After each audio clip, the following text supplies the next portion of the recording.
Hello students, welcome to civil staff Himachal. My name is Rohit Midda. इस video में हम बात करने वाले हैं डिजिटल स्पीच की। अब डिजिटल स्पीच बेसिकली ये इशू क्यों हम बात कर रहे हैं, क्यों इसको डिस्कस कर रहे हैं, क्यों ये न्यूज़ में आया और इसको लेकर क्या प्रोविजंस, क्या लेगिस्लेशंस हमारे पास है, तो हम पूरा कंप्लीट में इसको पढ़ेंगे। तो लास्ट तक जरूर देखिएगा ताकि आपको कंप्लीट इन्फॉर्मेशन मिल सके। क्लास की तरफ बढ़ने से पहले हम देख लेते हैं हमारा वीकली यूट्यूब शेड्यूल। अब यूट्यूब पे हम डेली आपके लिए काफ़ी सारी क्लासेस लेके आते हैं फ्री ऑफ कॉस्ट। आप इन क्लासेस को देख सकते हैं। इनका शेड्यूल कुछ इस प्रकार है। 10:15 पे डेली 10 एमसीक्यू रिवीजन के लिए आपको प्रोवाइड किए जाते हैं। उसके बाद मेन करंट अफेयर्स का एक इशू डिस्कस किया जाता है। उसके बाद शाम को 6:15 डेली करंट अफेयर्स की आपकी क्लास होती है। उसके बाद एचपी क्लर्क को लेके 8 बजे एक सेशन आपको प्रोवाइड किया जाता है। उसके बाद सी सेट की एक क्लास यहाँ पे आपके लिए होती है। तो ये हमारा YouTube का शेड्यूल है। अगर आपने अभी तक सिविल स्टाफ हिमाचल के YouTube चैनल को सब्सक्राइब नहीं किया है तो चैनल को सब्सक्राइब कर लीजिए और बेल आइकन दबाना नहीं भूलिएगा। अब बढ़ते हैं यहाँ पे हमारे आज के टॉपिक की तरफ, दैट इज डिजिटल स्पीच। अब देखिए, डिजिटल स्पीच की यहाँ पे हम बात कर रहे हैं। बेसिकली लास्ट वीक यहाँ पर एक आर्टिकल पब्लिश हुआ that is regarding the digital speech in India in the Indian express. अब ये आर्टिकल क्यों पब्लिश किया गया था? क्योंकि 1 जुलाई 2015 को भारत सरकार ने एक प्लान, एक इनिशिएटिव लॉन्च किया था, एक स्कीम लॉन्च करी थी, that is digital India programme. अब डिजिटल इंडिया प्रोग्राम के तहत भारत को डिजिटल कनेक्टिविटी की तरफ बढ़ाना, डिजिटल नॉलेजेबल सोसाइटी की तरफ बढ़ाने के लिए ये यहाँ पर एक लॉन्ग मिशन लॉन्च किया गया था। तो रिसेंटली यहाँ पर इस स्कीम को, इस प्रोग्राम को 8 साल पूरे हो चुके हैं। तो 8 साल पूरे होने के चलते हुए यहाँ पर एक हफ्ते का लॉन्ग सेलिब्रेशन यहाँ पे ऑर्गेनाइज किया गया, एक इनिशिएटिव यहाँ पे ऑर्गेनाइज किया गया। इसी के चलते हुए यहाँ पर इंडियन एक्सप्रेस में एक आर्टिकल पब्लिश होता है। That article names as take down transparency. Take down transparency. अब टेक डाउन ट्रांसपेरेंसी के चलते हुए हम किन किन टॉपिक्स की यहाँ पे बात करेंगे? That is the information technology rules of 2021, freedom of speech and expression, issues arising of design and implementation of the policies, and the government policies and the interventions regarding the digital speech in India. अब digital speech कैसे, digital India से digital speech कैसे? अब देखिए, एक तरफ हम बात करते हैं डिजिटल इंडिया की। डिजिटल इंडिया के चलते हुए नॉलेजेबल सोसाइटी बनाना, डिजिटल इंडिया को प्रमोट करना, ब्रॉडबैंड कनेक्शंस को लेके आना, ठीक है, लोगों को कंप्यूटराइज्ड सोसाइटी के साथ जोड़ना। उसी के चलते हुए जिस तरह भारत सरकार डिजिटल इंडिया प्रोग्राम के 8 साल को सेलिब्रेट कर रही थी, दूसरी तरफ ट्विटर जैसे कि आपको पता है एक सोशल मीडिया प्लेटफॉर्म है, तो ट्विटर ने क्या किया, कर्नाटका हाई कोर्ट में भारत सरकार के खिलाफ एक पिटीशन फाइल कर दी, एक याचिका दायर कर दी। अब इस याचिका में बेसिकली ट्विटर ने क्या एलिगेशंस लगाए?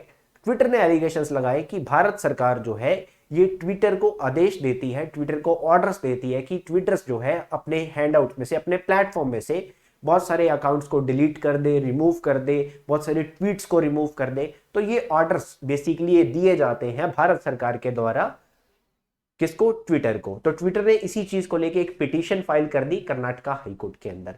अब हम इस इशू को डिटेल में डिस्कस करेंगे। इसके अलावा ट्विटर ने क्या बोला? ट्विटर ने बोला, एक तरफ तो हम बात करते हैं नेशनल प्राइड की, ठीक है, और बात करते हैं बेसिकली भारत में हमारा कॉन्स्टिट्यूशन जो है वो हमें कुछ civils and political rights provide करता है।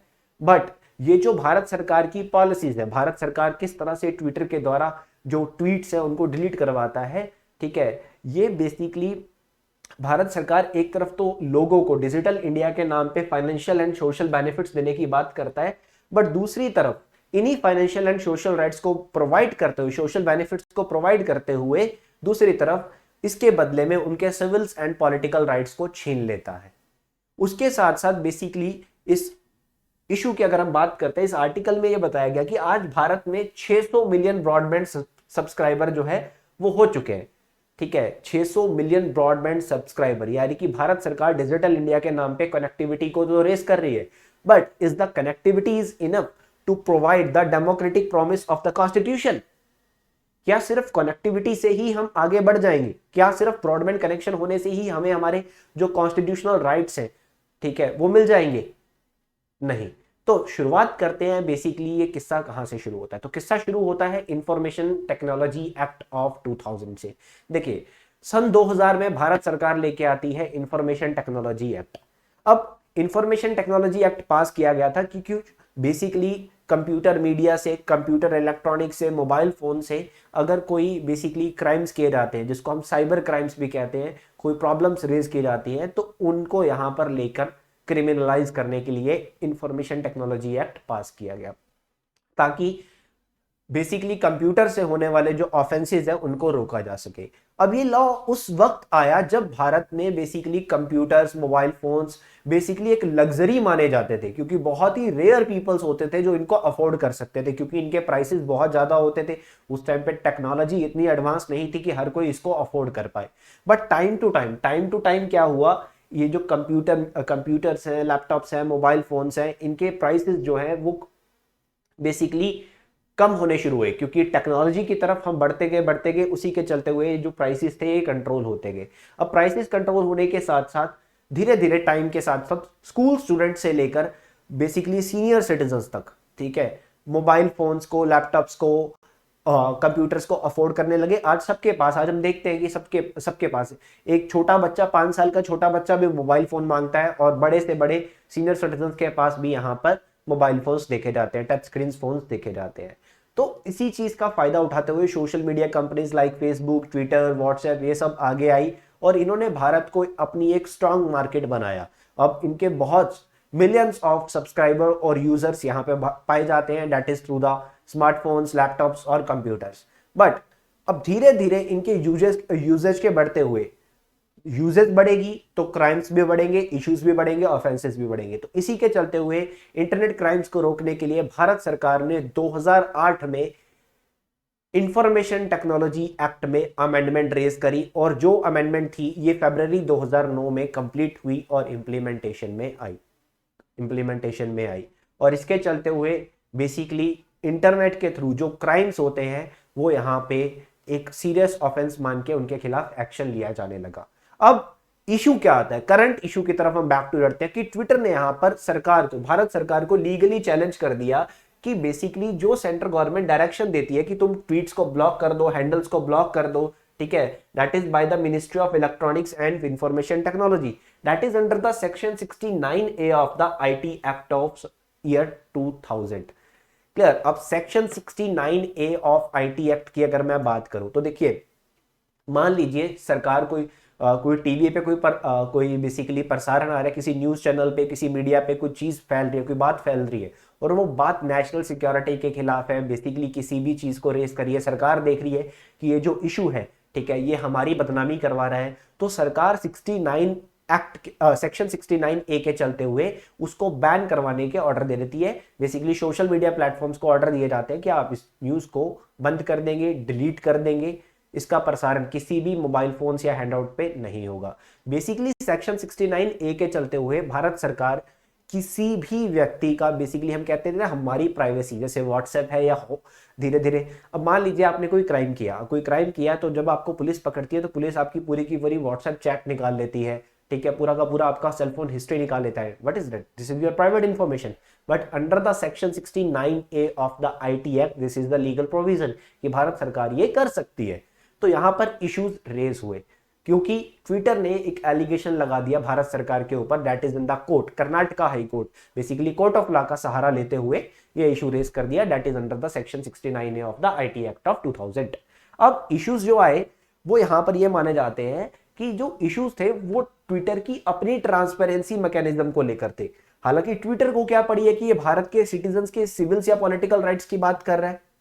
ट्विटर तो अपना फायदा देखेंगे ना, इन बड़ी बड़ी कंपनीज को क्या फर्क पड़ता है कि अगर किसी बंदे के फंडामेंटल राइट्स क्या है, किसी के सिविल्स या पॉलिटिकल राइट्स का शोषण हो रहा है, तो ये तो अपने आप को देखते हैं कि, बट यहां पे इन्होंने लोगों का सहारा लेते हुए, क्योंकि basically freedom of speech and expression, article 19 of Indian constitution हमें प्रोवाइड करता है freedom of speech and expression, और दूसरी तरफ अगर ट्विटर पे कोई पर्सन खुलेआम कुछ बोल रहा है, freedom of speech and expression कर रहा है, बट वो सरकार के खिलाफ दिख रहा है, तो सरकार यहां पे ट्विटर को आदेश दे देती है कि इस ट्वीट को डिलीट कर दीजिए।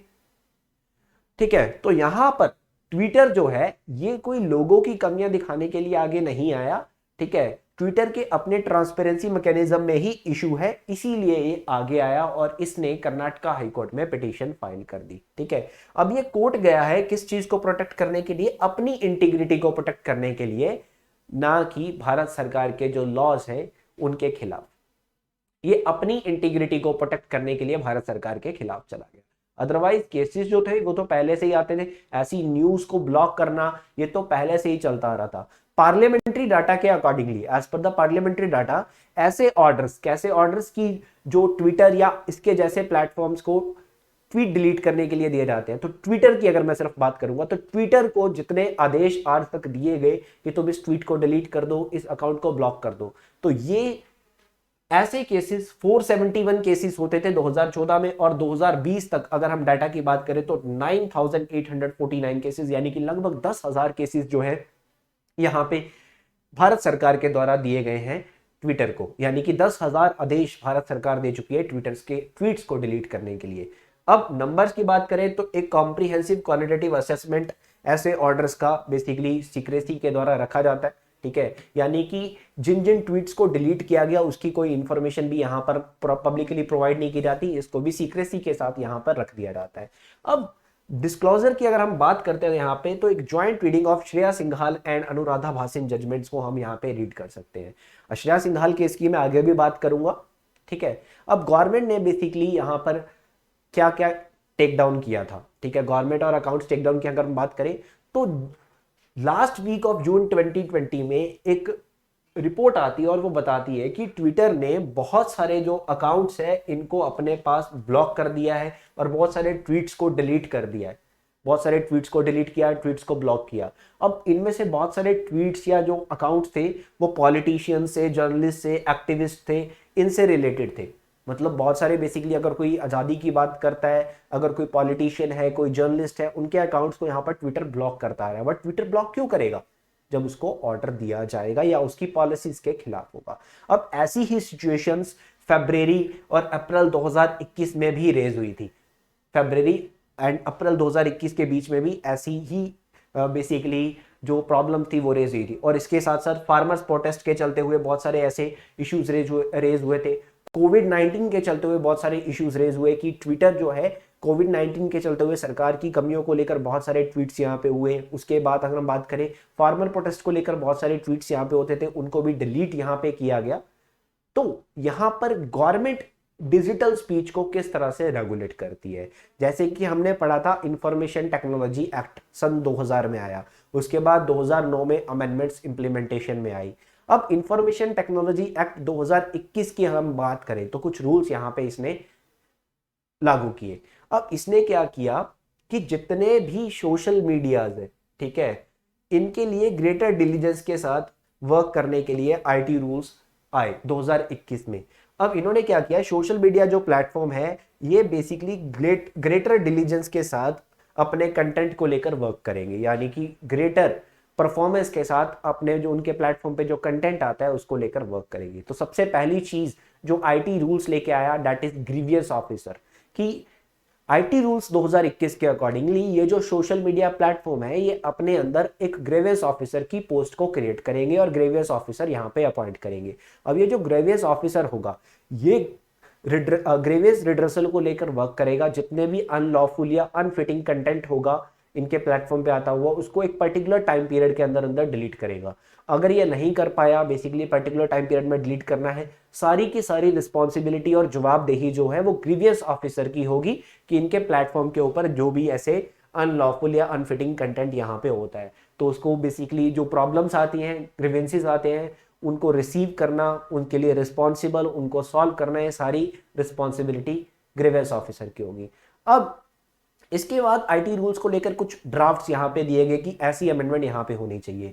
ग्रेवियस ऑफिसर के साथ साथ यहाँ पर ग्रेवियस अपीलेट कमेटी भी बिठाई जानी चाहिए। ग्रेवियस अपीलेट कमेटी यहाँ पे होनी चाहिए। नाउ व्हाट इज इस कमेटी को प्रपोज किया गया है, what is this ग्रेवियस appellate committee? अगर ग्रेवियस ऑफिसर ने कोई फैसला दिया है, ठीक है, अगर आप उससे बेसिकली सेटिस्फाई नहीं हो तो आप ग्रेवियस अपीलेट कमेटी के पास जा सकते हो, ठीक है। एक एडिशनल लेवल पे एक बॉडी यहाँ पे अपॉइंट की जाएगी that is the ग्रेवियस appellate committee. अगर आप डिसीजन से सेटिस्फाइड नहीं हो तो आप यहाँ पर ग्रेवियस अपीलेट कमेटी में जा सकते हो, क्लियर। बट ग्रेवियस अपीलेट कमेटी को अपॉइंट करने देने का मतलब ये नहीं है कि आपका जो कोर्ट का राइट है, यानी कि फंडामेंटल राइट्स के वायलेशन के लिए अगर हम सुप्रीम कोर्ट या हाई कोर्ट का दरवाजा खटखटाते हैं तो इसका मतलब ये नहीं कि अगर हम ग्रीवियस अपीलेट कमेटी में जा रहे हैं तो हम हाई कोर्ट या सुप्रीम कोर्ट में नहीं जा सकते। वो दरवाजे हमारे लिए हमेशा ही खुले रहेंगे। हाई कोर्ट या सुप्रीम कोर्ट का आपका जो वे है उसको ये बेसिकली ड्राफ्ट प्रपोजल कभी भी नहीं छीन रहा। क्लियर? वो जो आपका राइट है हाई कोर्ट या सुप्रीम कोर्ट में अपील करने का वो हमेशा खुला रहेगा, वो खुला रहेगा। Clear? Now if we talk about the section 66A of the IT act of in year 2000। अब देखिए सेक्शन 66A ये बड़ा कंट्रोवर्शियल सेक्शन है। ठीक है, सेक्शन 66A की अगर मैं बात करता हूं कि अगर आप कंप्यूटर मीडिया के राही अपने मोबाइल फोन के द्वारा या फिर अपने लैपटॉप के द्वारा कोई ऑफेंसिव बेसिकली किसी को बोल देते हैं, कोई ऑफेंसिव ऐसा वर्डिंग आप यूज करते हैं जो हेट फैला रहा है, ठीक है, कोई इनकन्वीनियंस या एनॉयस पैदा कर रहा है, तो उसको लेकर आपको पुलिस अरेस्ट कर लेगी। ठीक है, टैबलेट्स के द्वारा, मोबाइल फोन के द्वारा, किसी भी कंप्यूटर इलेक्ट्रॉनिक मीडिया के द्वारा अगर आपने ऐसा कोई बात कह दी या बात रेस कर दी, कुछ पोस्ट कर दिया, तो आपके खिलाफ एक्शन लिया जाएगा। This is section 66A of IT act. Clear? तो सेक्शन 66A का इस्तेमाल बहुत गंदे तरीके से पॉलिटिशियंस के द्वारा, सरकार के द्वारा किया जाता था। ठीक है, सरकार के खिलाफ अगर कोई भी व्यक्ति बोलता था तो उसको अरेस्ट कर लिया जाता था। Just like there are some examples from the Times of India. It is एक केमिस्ट्री प्रोफेसर थे यादवपुर यूनिवर्सिटी कोलकाता के, उनको अरेस्ट कर लिया गया क्योंकि इन्होंने बेसिकली अपने फ्रेंड्स के साथ एक कार्टून बेसिकली शेयर किया था जो कि ममता बनर्जी के ऊपर था, तो इनको अरेस्ट कर लिया गया। ठीक है, उसके बाद पुडुचेरी पुलिस ने एक बिजनेसमैन को अरेस्ट किया था। इस बिजनेसमैन ने सोशल मीडिया पे एक एलिगेशन लगा दिए, ट्विटर पे एक एलिगेशन लगा दिए कार्ति चिदम्बरम के खिलाफ। दैट इज ऑफ ये 2012 की बात मैं कर रहा हूँ। ये ऑल जो मैटर्स है ये सब 2012 के हैं। 2012 में ये सब हुआ कि कार्ति चिदम्बरम, पी चिदम्बरम उस टाइम के फाइनेंस मिनिस्टर थे, उनके बेटे थे कार्ति चिदम्बरम। तो कार्ति चिदम्बरम के ऊपर जब ऐसे चार्जेस लगाए गए तो उस बंदे को अरेस्ट कर लिया गया, बाद में उसको बेल पे छोड़ दिया गया। मुंबई पुलिस ने 21 साल की एक लड़की को अरेस्ट कर लिया जो कि फेसबुक के ऊपर बेसिकली मुंबई में, आपको पता है कि जब बाल ठाकरे का देहांत हुआ था उस टाइम पे उनके फनरल के चलते हुए मुंबई में टोटल शटडाउन हो गया था। तो इस चीज को बेसिकली पॉइंट आउट करते हुए 21 साल की एक लड़की ने यहाँ पर एक वॉइस रेज कर दिया, एक फेसबुक पे पोस्ट कर दिया कि ये किस तरह की गवर्नेंस है। तो इस चीज को लेकर शिवसेना ने उस लड़की को अरेस्ट कर दिया। ठीक है, और एक लड़की ने उस पोस्ट को लाइक किया था, उसको भी अरेस्ट करवा दिया, वो भी अरेस्ट होगी। उसके बाद लड़की ने पोस्ट को डिलीट करा और उनको बेल पे छोड़ दिया गया। अब दो लड़कियों का जब अरेस्ट हुआ मुंबई में 2012 में, तो उसी के चलते हुए 21 साल की एक लॉ स्टूडेंट जिसका नाम था श्रेया सिंघाल, इसने एक पीआईएल फाइल करी सुप्रीम कोर्ट के अंदर 2012 में।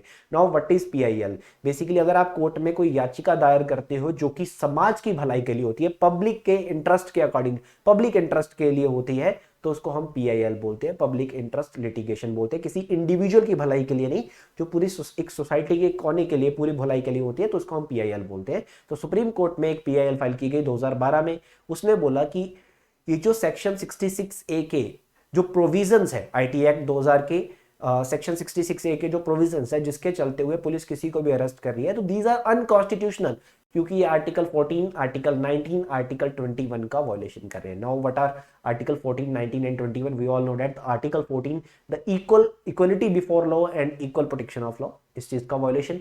Article 19 freedom of speech and expression का violation. Article 21 right to life का, राइट टू लिबर्टी का यहाँ पे वायलेशन, क्योंकि अरेस्ट कर लिया गया।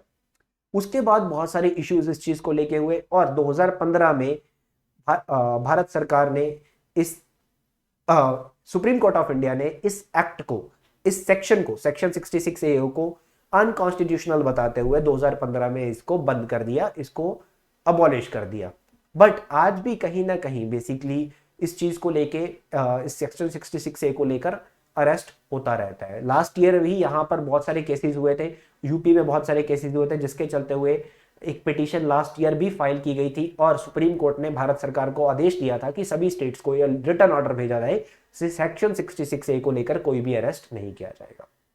अब उसके बाद एक दूसरा सेक्शन 69 की अगर हम बात करते हैं, तो सेक्शन 69A के बारे में मैंने पहले भी आपको बताया कि भारत सरकार यहाँ पर सेक्शन 69A के चलते हुए यहाँ पर ऑर्डर देती है इन एजेंसीज को कि तुम ये बेसिकली ट्वीट, ये पर्टिकुलर अपडेट जो है इसको, इसका प्रसारण जो है इसको बंद कर दोगे। अब ये किस लिए कह रहा था? भारत की सॉवरेनिटी और इंटीग्रिटी को प्रोटेक्ट करने के लिए, डिफेंस के लिए, ताकि डिफेंस का कोई खबर बाहर ना जाए, ठीक है, सिक्योरिटी, स्टेट की सिक्योरिटी को, कंट्री की सिक्योरिटी को मेंटेन करने के लिए, फॉरेन स्टेट्स के साथ, फॉरेन कंट्री के साथ फ्रेंडली रिलेशन हमारे बने रहे, ठीक है, या फिर किसी भी ऑफेंस को इन्वेस्टिगेट करने के लिए यहाँ पर भारत सरकार ऐसे लेते हैं कि किसी पर्सन के जो अकाउंट्स है उनको एक्सेस करती है भारत सरकार, ठीक है। तो this is section 69A of IT act. अब सेक्शन 69A के चलते हुए सेंट्रल गवर्नमेंट भारत सरकार की किसी भी एजेंसी को, किसी भी पर्सन को यहाँ पर ऑर्डर दे सकती है, पूछ सकती है कि तुम ये जो पब्लिक इंफॉर्मेशन है जो जनरेट की गई, ट्रांसमिट की गई, तो उसको यहाँ पर किसी भी कंप्यूटर रिसोर्स में अगर वो है तो उसके बारे में जानकारी लेना या उसको block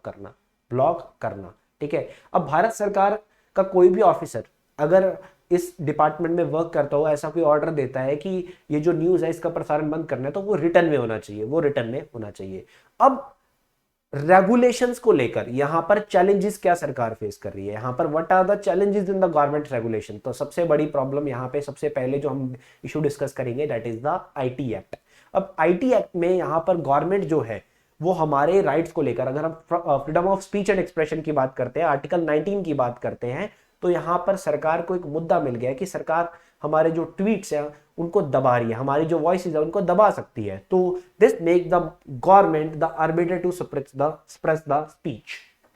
this is the violation of article 19(2) of the constitution, that is under the section 69A of IT act 2000। तो section 69A of IT act 2000 article 19(2) यहां पर वायलेशन रेज कर रहा है, क्योंकि सरकार के पास अथॉरिटी है कि वो किसी भी बेसिकली सोशल मीडिया प्लेटफॉर्म पे आए हुए ट्वीट्स या पोस्ट को डिलीट करवा सकता है। उसके बाद obligations on the social media to resolve complaints. अब सोशल मीडिया की जिम्मेदारी क्या है कंप्लेंट्स को लेकर? कोई भी कंप्लेंट्स अगर इनके पास आती है तो 72 घंटों में ये इनके जो ग्रीवेंस ऑफिसर्स हैं वो इस कंप्लेंट को सॉल्व करेंगे, ठीक है। अब उनको पता है, जो ग्रीवेंस ऑफिसर है उनको पता है कि उनके पास समय जो है वो कम है, तो इसी के चलते हुए बहुत सारे कंटेंट को, ठीक है, वो अपना टाइम ज़्यादा से ज़्यादा लगा के उसको बेसिकली सॉल्व करने की कोशिश करेंगे, अदरवाइज उनके ऊपर उंगली आ जाएगी, उनके ऊपर सवाल रेज किया जाएगा। तो बेसिकली शॉर्ट टाइम जो यहाँ पर उनको दिया जाता है, इसके चलते हुए उनके अंदर एक डर पैदा हो जाता है कि किस तरह से चीजें करनी है। और सेक्शन 66A की अगर मैं बात करूं जो कि बेसिकली स्ट्रक डाउन हो चुका है, तो section 66A is the first problem of that is that it based on the undefined action. तो अनडिफाइंड एक्शन की हम बात करते हैं, देखिए आर्टिकल 19 में ना कुछ एक्सेप्शंस भी हैं, ठीक है, फ्रीडम ऑफ स्पीच को लेकर कुछ एक्सेप्शंस भी यहाँ पे दिए गए, जस्ट लाइक डिफेंस पर्सोनल जो है वो कुछ बोल नहीं सकते हैं, ठीक है। तो फ्रीडम ऑफ स्पीच को लेकर आर्टिकल 19 को लेकर भी कुछ एक्सेप्शन है, बट सेक्शन 66 में ऐसे प्रोविजंस को लेकर यहाँ पर गिरफ्तार कर लिया जाता था, ऐसे प्रोविजंस को लेकर यहाँ पे वर्क होता था जो यहाँ पर सेक्शन आर्टिकल 19 में प्रोवाइड ही नहीं किए गए। तो कोर्ट ने यहाँ पे देखा कि the weakness of section 66A ले in the fact that it had created an offence on the basis of undefined actions, ठीक है। तो अनडिफाइंड एक्शंस को लेके यहाँ पे अगर वर्क हो रहा है, ऐसे चीजें जो यहाँ पे नहीं डिफाइन की गई, clear, such as causing inconvenience, danger, obstructions and insult, ठीक है। तो उसके बाद बात करें, कोई भी प्रोसीजरल सेफगार्ड्स यहाँ पे नहीं है कि कोर्ट ने देखा कि सेक्शन 66A है, इसका कोई पर्टिकुलर प्रोसीजर नहीं है, ठीक है। तो किसी भी वक्त कोई भी सरकार अगर ऑर्डर देती है, लोकल अथॉरिटीज जो हैं वो अपने अकॉर्डिंगली वर्क यहाँ पे कर रहे हैं। पॉलिटिकल मास्टर्स के कहने पे बेसिकली अगर किसी पॉलिटिशियन ने ऑर्डर दिया तो उसको अरेस्ट कर लो क्योंकि इसने हमारे खिलाफ ये लिखा था। उसके बाद it is against the fundamental right, we all know that it violates are article 19(1) the freedom of speech and expression. तो यहाँ पे ये इशू रेज होता है। उसके बाद आर्टिकल 21 की भी वायलेशन है, that is right to life, क्योंकि अगर आप किसी को अरेस्ट कर रहे हो तो ये भी यहाँ पे इलीगल डिटेंशन भी यहाँ पे हो जाता है। तो ये था issue digital speech in India को लेकर, एक आर्टिकल जो कि यहाँ पर पब्लिश किया गया था। आई होप आपको सब समझ में आया होगा। बेसिकली अगर आपको कोई भी डाउट है तो आप कमेंट सेक्शन में पूछ सकते हैं, एंड हमारे कुछ फ्री और कुछ पेड इनिशिएटिव यहाँ पे चल रहे हैं जिनका बेसिकली जो क्लासिफिकेशन है वो यहाँ पर दिया गया है। आप हमारे कोर्सेज को ज्वाइन करने के लिए डिस्क्रिप्शन में दिए गए लिंक पे क्लिक कर सकते हैं और हमारी क्लासेस को ज्वाइन कर सकते हैं। और अगर आपने अभी तक सिविल स्टैप हिमाचल के YouTube चैनल को सब्सक्राइब नहीं किया है तो सब्सक्राइब कर लीजिए और बेल आइकन दबाना नहीं भूलिएगा। Thank you so much.